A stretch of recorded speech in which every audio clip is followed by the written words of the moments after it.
ایمان کا بانی کون ہے؟ ایمان کا بانی کون ہے؟ اس کا فاؤنڈر کون ہے؟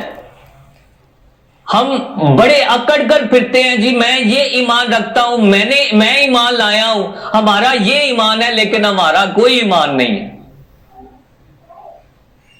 ایمان کا بانی جو ہے وہ خداوند یسوع مسیح ہے۔ عبرانیوں کے خط میں 12واں باب اس کی دوسری آیت میں لکھا ہے، ایمان کے بانی اور کامل کرنے والے یسوع کو تکتے رہو۔ تو ہمارا ایمان کہاں گیا؟ ایمان تو جو ہمارے پاس ایمان ہے وہ اس کا دیا ہوا ہے۔ اور افسیوں کے خط میں لکھا ہے کہ ایمان تمہاری طرف سے نہیں بلکہ خدا کی کیا ہے؟ بخشش ہے، خدا کی بخشش ہے، خدا کا دیا ہوا انعام ہے۔ اس لیے ایمان بائبل مقدس میں